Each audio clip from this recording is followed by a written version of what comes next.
नमस्कार, मेरा नाम लक्ष्य आनंद है और मैंने इस साल यूपीएससी सिविल सर्विसेज में 101 रैंक लाकर सफलता प्राप्त की है। मेरा ऑप्शनल हिस्ट्री था और हिस्ट्री में मेरे 291 मार्क्स आए हैं, जो काफ़ी अच्छा स्कोर माना जाता है हिस्ट्री ऑप्शनल में। अमूमन लोग हिस्ट्री ऑप्शनल को लेने से डरते और झिझकते हैं क्योंकि हिस्ट्री इतना सब्जेक्टिव सब्जेक्ट है कि वो उसमें स्कोरिंग नहीं होती। 270-280 लाना हिस्ट्री ऑप्शनल में एक बड़ी बात मानी जाती है। तो इस साल मेरे 291 नंबर आए हैं। मेरे पेपर 1 जो कि एंशिएंट और मेडिवल हिस्ट्री का होता है उसमें 136 नंबर हैं और पेपर 2 जो वर्ल्ड हिस्ट्री और मॉडर्न इंडियन हिस्ट्री का होता है उसमें 155 मार्क्स हैं। तो मैं आपको बताऊंगा कि मेरी क्या स्ट्रेटेजी रही हिस्ट्री में और आप किस तरह से हिस्ट्री ऑप्शनल को अप्रोच कर सकते हैं। तो सबसे पहली और सबसे ज़रूरी चीज़ जो मैं कहना चाहूँगा हिस्ट्री ऑप्शनल के लिए वो ये कि आप अपने सोर्सेज को लिमिट कीजिए। और अपने सोर्सेज को लिमिट करने का मतलब है कि एक सब्जेक्ट के लिए एक ही किताब उठाइए, उससे ज़्यादा मत उठाइए। एनसीईआरटीज़ में कहूँगा कि आप नियमित रूप से पढ़ें। आर.एस. शर्मा, सतीश चंद्रा और बिपिन चंद्रा, ये तीनों बहुत इंपॉर्टेंट किताबें हैं हिस्ट्री ऑप्शनल के लिए।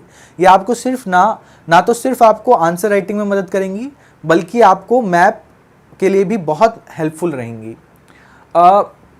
दूसरी सबसे ज़रूरी चीज़ हिस्ट्री ऑप्शनल के लिए है कि आप प्रीवियस ईयर क्वेश्चंस को बहुत अच्छे से कीजिए। देखिए, कुछ चैलेंजेस हैं हिस्ट्री ऑप्शनल को लेके जिस वजह से लोग डरते हैं हिस्ट्री ऑप्शनल लेने से। उनमें से सबसे बड़ा चैलेंज है कि हिस्ट्री ऑप्शनल का सिलेबस बहुत वास्ट है। सिलेबस ही 10 से 12 पेज का है। तो सबसे ज़्यादा वास्ट सिलेबस किसी सब्जेक्ट का है तो हिस्ट्री ऑप्शनल का। लेकिन इसके अलावा कई सारी पॉजिटिव चीज़ें हैं हिस्ट्री ऑप्शनल की, जिसमें से सबसे बड़ा पॉजिटिव है कि प्रेडिक्टेबल पेपर होता है। कई सारे जो सवाल होते हैं वो रिपीटेटिव होते हैं डायरेक्टली और इनडायरेक्टली। तो प्रीवियस ईयर क्वेश्चन अगर आप 40 साल के कर लेंगे, पिछले 2020 से पिछले साल अगर 40 साल जाएँ, 1980 से लेकर 2020, अगर आप ये 40 साल के सवाल कर लेते हैं तो निश्चित रूप से 70 से 75% सवाल आप अच्छे से अटैम्प्ट कर सकते हैं पेपर में। तो ये एक ऐसा पॉइंट है जो मैं नहीं चाहूँगा कि कोई कॉम्प्रोमाइज़ करे हिस्ट्री ऑप्शनल में। Previous year question with solution everyone has to do. रही बात सोर्सेज की, तो सेल्फ स्टडी हिस्ट्री का जो प्रीवियस ईयर क्वेश्चन का मॉड्यूल है वो बेस्ट लगा मुझे। उन्होंने एंशिएंट, मेडिवल, मॉडर्न और वर्ल्ड हिस्ट्री को सेपरेटली पिछले 30-40 साल के सवालों को कंपाइल करके विद आंसर्स रखा हुआ है। आप वो ले सकते हैं। मैंने वही लिया था। मॉडर्न और वर्ल्ड के लिए तो सिर्फ वही पढ़ा था। अगर आप इतना भी कर लेंगे तो आप 250 से 260 आराम से स्कोर कर सकते हैं। लेकिन आपको वो अच्छे से पढ़ना पड़ेगा। इसके अलावा एंशिएंट इंडिया के लिए मैंने और मेडिवल इंडिया के लिए भी मैंने नोट्स बनाए थे। नोट्स मैंने प्रीवियस ईयर टॉपर्स के भी कुछ नोट्स इस्तेमाल किए थे। इसके अलावा मैंने उन नोट्स में उपिंदर सिंह का थोड़ा सा मटेरियल लिया था और आर.एस. शर्मा का जो एनसीईआरटी ओल्ड एनसीईआरटी है उसका भी थोड़ा मटेरियल एंशिएंट इंडिया के लिए लिया था। और जो ओल्ड एनसीईआरटी सतीश चंद्रा की है उसका थोड़ा सा मटेरियल मैंने मेडिवल इंडिया के लिए लिया था। सिलेक्टिवली लिया था based on the previous year question, कि जो भी प्रीवियस ईयर टॉपिक्स आ रहे हैं उन्हीं में से मैंने उन्हीं टॉपिक्स को उठाया था। उन किताबों में से मैंने कोई किताब पूरी तरह से नहीं पढ़ी। मैंने उसको लेके नोट्स बनाए एक रजिस्टर में और उन नोट्स को मैं बार बार पढ़ता रहता था। वो एंशिएंट और मेडिवल के ही नोट्स थे। उन नोट्स ने एंड में जाके मुझे बहुत मदद करी मेरी आंसर राइटिंग में। तीसरी चीज़ जो मैं कहना चाहूँगा हिस्ट्री ऑप्शनल के लिए वो है आंसर का स्ट्रक्चर कैसा होना चाहिए हिस्ट्री का। तो history is all about change and continuity. ये फैक्ट्स के बारे में बिल्कुल नहीं है। लोगों को ये गलतफहमी हो जाती है कि आप फैक्ट्स लिख के आएंगे हिस्ट्री में तो आपको मार्क्स मिल जाएंगे। ऐसा बिल्कुल नहीं है। सवाल एनालिटिकल होते हैं। आपको एनालाइज करना होगा सवाल को।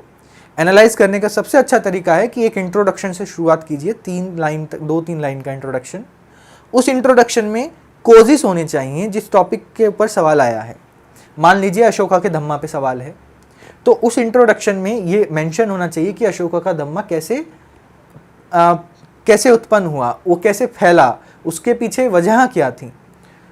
भले ही ये सवाल में एक्सप्लिसिटली ना मेंशन हो कि आपको लिखना ये है कि कोजेस क्या थे, लेकिन इट गोज़ विदाउट सेइंग कि आपको इंट्रोडक्शन में कोजेस ही लिखने हैं। उसके बाद मेन बॉडी आती है। मेन बॉडी में आप जो क्वेश्चन का कीवर्ड है उसको एनालाइज कीजिए। क्वेश्चन में कई कीवर्ड्स होते हैं। अगर आप उन कीवर्ड्स को पकड़ के उसको एनालाइज करते हैं तो आपको मार्क्स मिलेंगे। जैसे मान लीजिए क्रिटिकली एनालाइज है, तो क्रिटिकली एनालाइज का मतलब है आप पॉजिटिव भी दीजिए और नेगेटिव्स भी दीजिए। इसी तरह मान लीजिए इवेल्युएट है सवाल के अंदर शब्द, तो इवेल्युएशन का मतलब है कि आप उसको अच्छे से एस्से के रूप में दिखाइए कि आप उसके बारे में क्या क्या जानते हैं, और अंततः उसका कॉन्सिक्वेंस या फिर कंक्लूजन लिख सकते हैं। इसी तरह ट्रेस हो सकता है एक वर्ड, ट्रेस मतलब आप स्पेस और टाइम उन दोनों के क्रॉस सेक्शन में उस टॉपिक को जज करें और उसको एनालाइज करें कि समय के साथ ये कैसे बदला। जैसे मान लीजिए एक सवाल है और वो सवाल है women changing nature of women deity female deities in ancient India, तो और उसमें लिखा है ट्रेस द डेवलपमेंट। तो इसका मतलब है कि आपको अपने सवाल में ये दिखाना है कि समय के साथ फीमेल डीटीज कैसे बढ़ी और स्थानों के साथ कैसे बढ़ी। नॉर्थ इंडिया में क्या ट्रेंड था, साउथ में क्या था, ईस्ट में क्या था, वेस्ट में क्या था। इस तरह से आपका मेन बॉडी दिखना चाहिए। एक बहुत ज़रूरी बात कि हर सवाल में हिस्ट्री के कम से कम 1 से 2 हिस्टोरियंस का नाम होना ही चाहिए। हिस्ट्री ना तो आप जानते हैं क्या हुआ है, ना मैं जानता हूँ, ना कोई भी जानता है। हिस्ट्री एक प्रेडिक्शन का सब्जेक्ट है, एक डिबेट का सब्जेक्ट है, एक डिस्कशन का सब्जेक्ट है, जिसके ऊपर कई हिस्टोरियंस, कई स्कॉलर्स ज़िंदगी भर रिसर्च करते हैं और तब एक कंक्लूजन पे पहुँचते हैं। तो उस कंक्लूजन को आप अपने सवाल में मेंशन कीजिए। जैसे मान लीजिए कोई सवाल तमिल लिटरेचर पे है या साउथ इंडियन हिस्ट्री पे है, तो उस सवाल में निश्चित रूप से किसी साउथ इंडियन हिस्टोरियन जैसे राधा चंपक लक्ष्मी हो गई या नीलकंठ शास्त्री हो गए, इनका नाम होना ही चाहिए। अगर इनका नाम आपके सवाल में नहीं है तो आप निश्चित रूप से 1 से 2 नंबर गंवा रहे हैं, और अगर इनका नाम आपके सवाल में है तो वही आपके फेवर में भी काम करेगा। इसके बाद कंक्लूजन में ये लिखिए कि आप उस इवेंट के बाद उस इवेंट का क्या महत्व रहा इतिहास में और उससे क्या क्या बदलाव आए समय में। जिस तरह से मान लीजिए एक सवाल है वर्ल्ड वॉर 2 पे, तो उसमें अगर ये मेंशन नहीं है कि आप इसके कॉन्सिक्वेंसेस लिखिए, तब भी आपको कंक्लूजन में उसके कॉन्सिक्वेंसेस लिखने हैं कि वर्ल्ड वॉर 2 की वजह से क्या हुआ। यूनाइटेड नेशंस आया, कोल्ड वॉर हुई और मल्टीपोलर वर्ल्ड नहीं बन पाया, एक बाइपोलर वर्ल्ड बना जो आगे जाके यूनिपोलर वर्ल्ड हो गया। तो ये सब आपको मेंशन करना है कंक्लूजन में कि कॉन्सिक्वेंसेस क्या रहे। इस तरह से आप हिस्ट्री के 2 जो महत्वपूर्ण तथ्य होते हैं, एक चेंज कि बदलाव क्या हो रहा है, कंटिन्यूटी साथ क्या चल रहा है, इन दोनों को अच्छे से मेंशन करेंगे तो आपका सवाल बाकी सवालों से बहुत अच्छी तरह से निखर के आएगा। हिस्ट्री ऑप्शनल में एक सवाल होता है मैप का, जो कंपलसरी होता है, और सिर्फ हिस्ट्री के ऑप्शनल में एक मैप का सवाल आता है 50 नंबर का।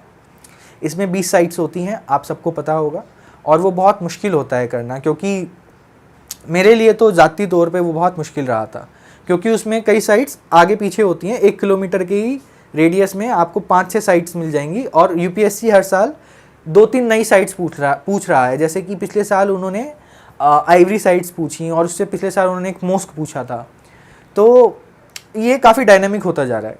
तो इसके लिए मैंने कैसे प्रिपरेशन करी, मैंने कुछ मैप्स खरीदे थे, खाली मैप्स इस तरह से, और इन मैप्स को मैंने एक पर्टिकुलर साइट है तो मैंने एक पूरा मैप उस साइट से भर दिया था।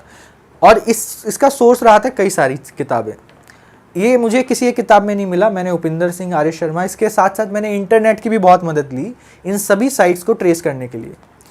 और फिर मैंने इन साइट्स को ट्रेस करा, मैंने मैप को ग्रिड्स में डिवाइड किया ताकि मुझे ये पता रहे कि ये पर्टिकुलर साइट किस स्क्वायर में आ सकती है, किस एरिया में आ सकती है। इससे क्या मेरी एक्यूरेसी बढ़ गई स्पॉट करने की साइट को। और इस तरह से मैंने ये 25 से 30 मैप है मेरे पास।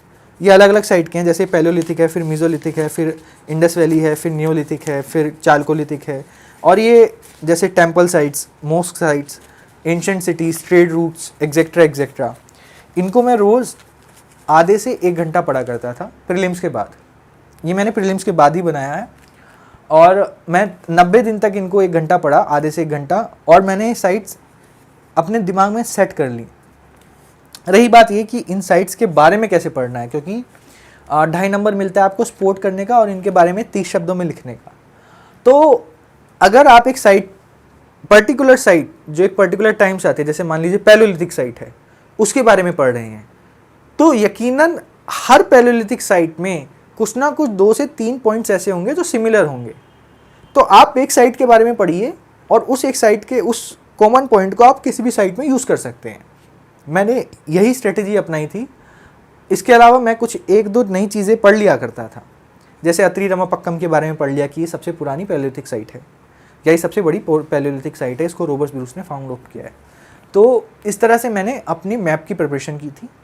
मुझे लगता है ये सबसे एफिशिएंट वे है मैप की प्रिपरेशन करना।